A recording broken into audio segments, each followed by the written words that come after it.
Hello दोस्तों, मैं आशीष कुमार स्वागत करता हूं आपके अपने यूट्यूब चैनल टारगेट रैंकविल में। आज के इस वीडियो पे डिस्कस करने वाले हैं हम भारतीय वायुसेना इंडियन एयरफोर्स मतलब आईएएफ की तरफ से वैकेंसी आउट हुई है। तो इसकी क्वालिफिकेशंस क्या रहने वाली है, आपकी सिलेबस क्या रहने वाला है, साथ ही डिस्कस करेंगे एज लिमिट क्या मांग रहा है, साथ ही आपके जो क्वालिफिकेशंस है, क्राइटेरिया है वो क्या मांग रहा है, साथ ही आपकी फ़ीस कितनी रहने वाली है और जो एज एज लिमिट में जो रहता है कि कितने से कितने के बीच में आपकी एज लिमिट रहने वाली है, तो ये सारी चीज़ें डिस्कस करेंगे। तो वीडियो को लास्ट तक ज़रूर देखिएगा और भी इन्फॉर्मेशंस यहाँ पर देखने को मिलने वाली हैं। तो देखिए यहाँ पर हम बता दें कि जो इसकी पीडीएफ है आपको टेलीग्राम ग्रुप पे शेयर कर दी जाएगी, वहाँ से जाकर के आप इसको डाउनलोड करके अच्छी तरीके से जो भी डाउट है क्लियर कर सकते हैं।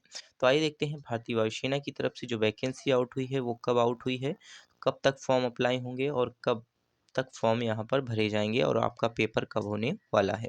तो देखिए यहाँ पर सिलेक्शन प्रोसेस की जो हम कह सकते हैं, तो यहाँ पर देखिए 11 जुलाई 2025 को यहाँ पर ऑनलाइन रजिस्ट्रेशन आपका शुरू हुआ और देखिए यहाँ पर 31 जुलाई 2025 तक ऑनलाइन रजिस्ट्रेशन आपका होगा और ये आप जाकर के ऑफिशियल वेबसाइट पर जाकर के देख सकते हैं, जो कि हमारे पास यहाँ पर ऑफिशियल वेबसाइट आपको देखने को मिल जाएगी। और इसी के साथ देखिए आपके सिलेक्शन प्रोसेस में आपकी जो फ़ी कह सकते हैं कि आपका ऑनलाइन पेपर कब होने वाला है, तो ये 25 सितंबर 2025 को आपका ऑनलाइन पेपर होने वाला है।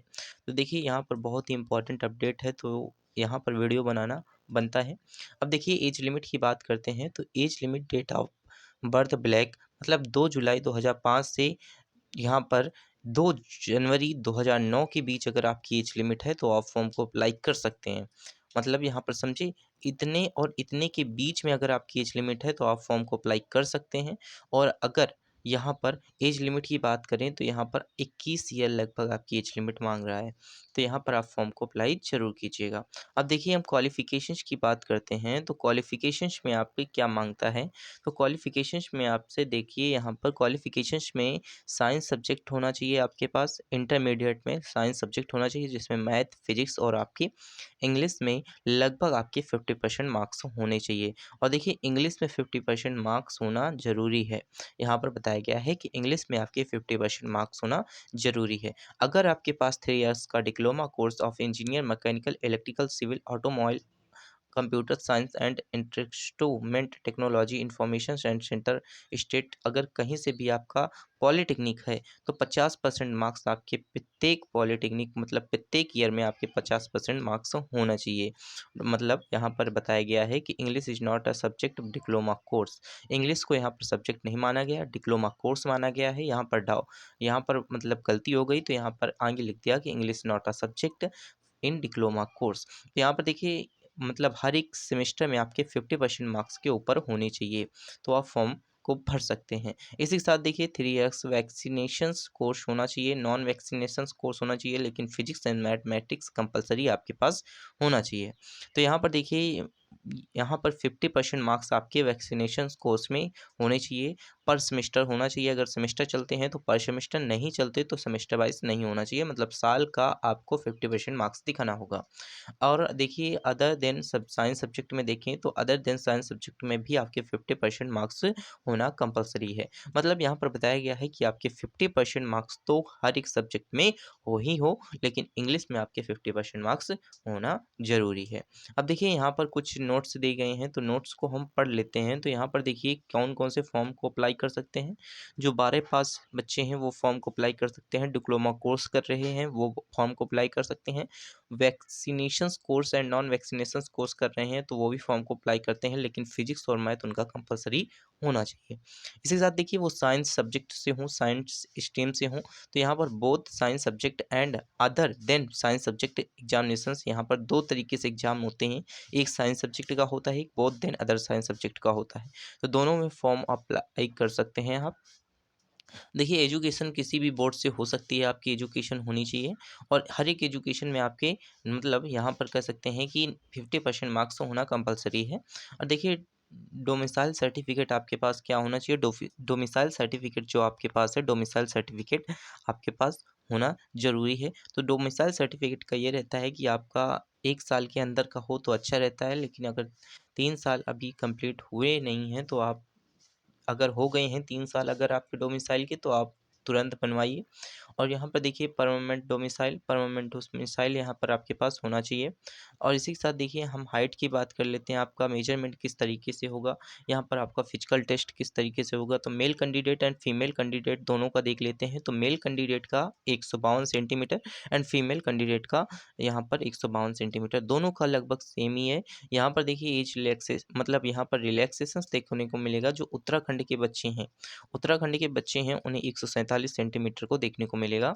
और उत्तराखंड और देखिए यहाँ पर लद्दाख के जो बच्चे हैं इनको भी यहाँ पर देखिए लक्षद्वीप के जो बच्चे हैं उनको 150 सेंटीमीटर देखने को मिलेगा।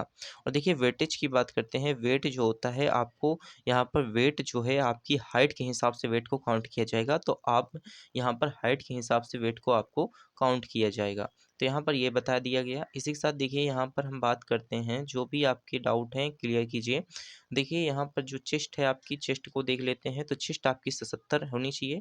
यहाँ पर चेस्ट अगर फुलाने के बाद 5 सेंटीमीटर आपका बढ़ना चाहिए बताया गया है।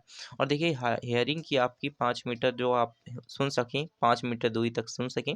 डेंटल इसी के साथ यहाँ पर 14 डेंटल पॉइंट्स होने चाहिए आपके पास, दांतों में 14 डेंटल पॉइंट्स होने चाहिए।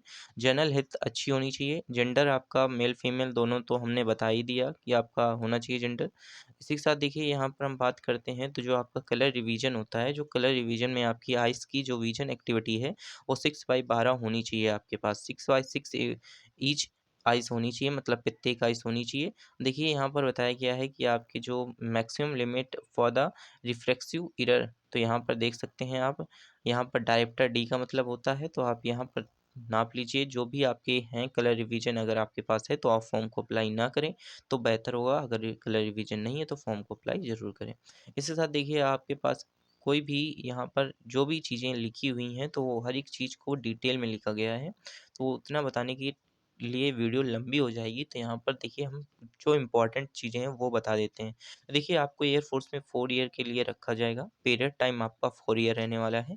एक्ट नंबर 1950 के हिसाब से आपका 4 ईयर रहने वाला है।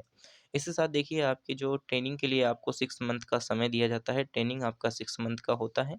और देखिए आपको एनुअल लीव जो है पर ईयर आपको 30 दिन की एनुअल लीव देखने को मिल जाएगी। अब इसी के साथ देखिए आपकी जो अलाउंस है और पे भत्ता सारी चीज़ें मिलकर आपकी 30,000 तक सैलरी मिलेगी।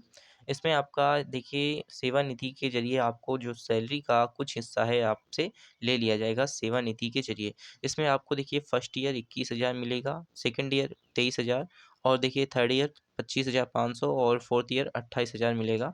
इसमें आपको इतने रुपए काट लिए जाएँगे। इतने रुपए काटने के बाद में आपको जो है टोटल 4 ईयर के बाद आपको लगभग 5 लाख रुपए आपको देखने को मिलेंगे।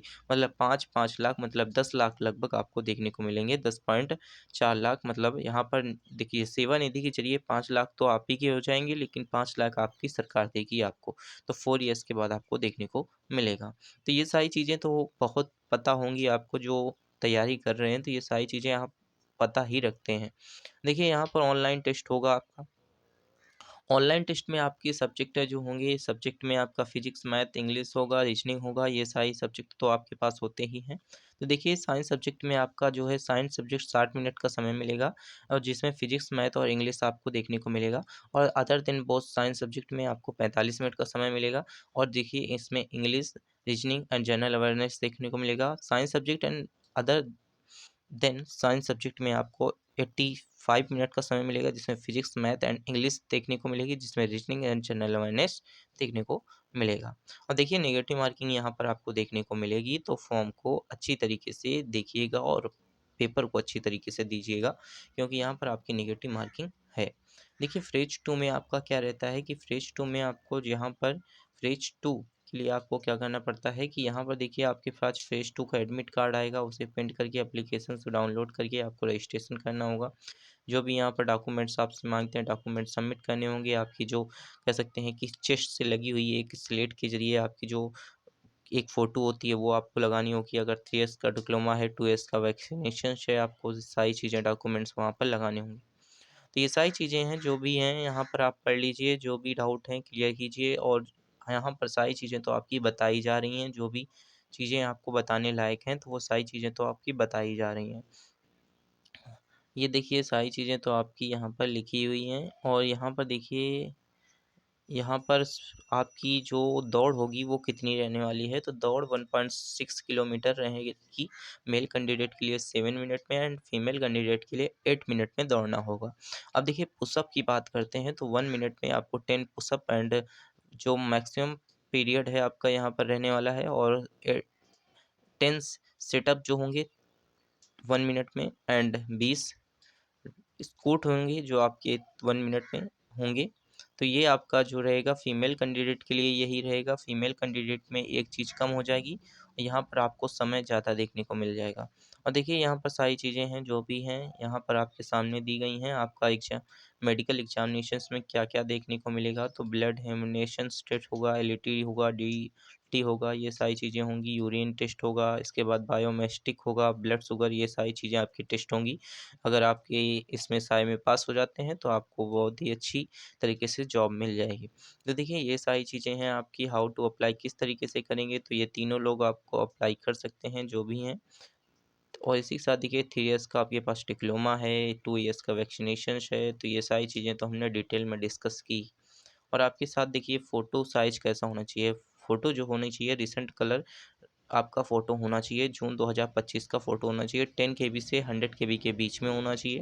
और इसमें आपका जो है कह सकते हैं स्लेट को, जो कि स्लेट के बीच स्लेट में लगा कर के आपकी फ़ोटो होनी चाहिए, ये तो आपको पता ही होगा। इसी के साथ एग्ज़ामिनेशन फ़ीस की बात करते हैं तो हर एक कैंडिडेट की रहती है कि एग्ज़ामिनेशन फ़ीस कितनी रहने वाली है सर? तो हर एक कैंडिडेट के लिए एग्ज़ामिनेशन फ़ीस जो आपकी होगी ₹550 आपकी फ़ीस रहने वाली है। तो ये आपकी फ़ीस हो जाएगी। इसी के साथ देखिए यहाँ पर जो भी चीज़ें हैं हमने डिस्कस की, जनरल इंटरेक्शंस जो भी हैं हमने डिस्कस किए। यहाँ पर देखिए जो भी डाउट है आप यहाँ से क्लियर कीजिए, जो भी स्क्रीनशॉट आप ले सकते हैं तो स्क्रीनशॉट लीजिए, नहीं तो आप टेलीग्राम ग्रुप से कनेक्ट हो जाइए, वहाँ पर आपको इसकी पीडीएफ देखने को मिल जाएगी। तो ये देखिए वैकेंसी आपकी आउट हुई है तो फॉर्म को अप्लाई ज़रूर करें, क्योंकि एयरफोर्स की वैकेंसी है, अच्छी खासी वैकेंसी निकलती है। तो इसी प्रकार से देखिए अगर आप वीडियो पर पहली बार विजिट हुए हैं तो वीडियो को शेयर कीजिए अपने दोस्तों के साथ, और देखिए चैनल पर पहली बार विजिट हुए हैं तो चैनल को सब्सक्राइब कीजिए, और कमेंट बॉक्स में जो भी अपने डाउट हैं क्लियर कीजिए, और टेलीग्राम ग्रुप का लिंक आपको इसी डिस्क्रिप्शन में मिल जाएगा। वहाँ से जाकर के आप पीडीएफ डाउनलोड कर सकते हैं, या फिर जाकर के आप ऑफ़िशियल वेबसाइट पर जाकर के भी पीडीएफ डाउनलोड कर सकते हैं और अच्छी तरीके से पढ़ के जो भी डाउट है क्लियर कर सकते हैं। तो इसी के साथ thanks for watching this video.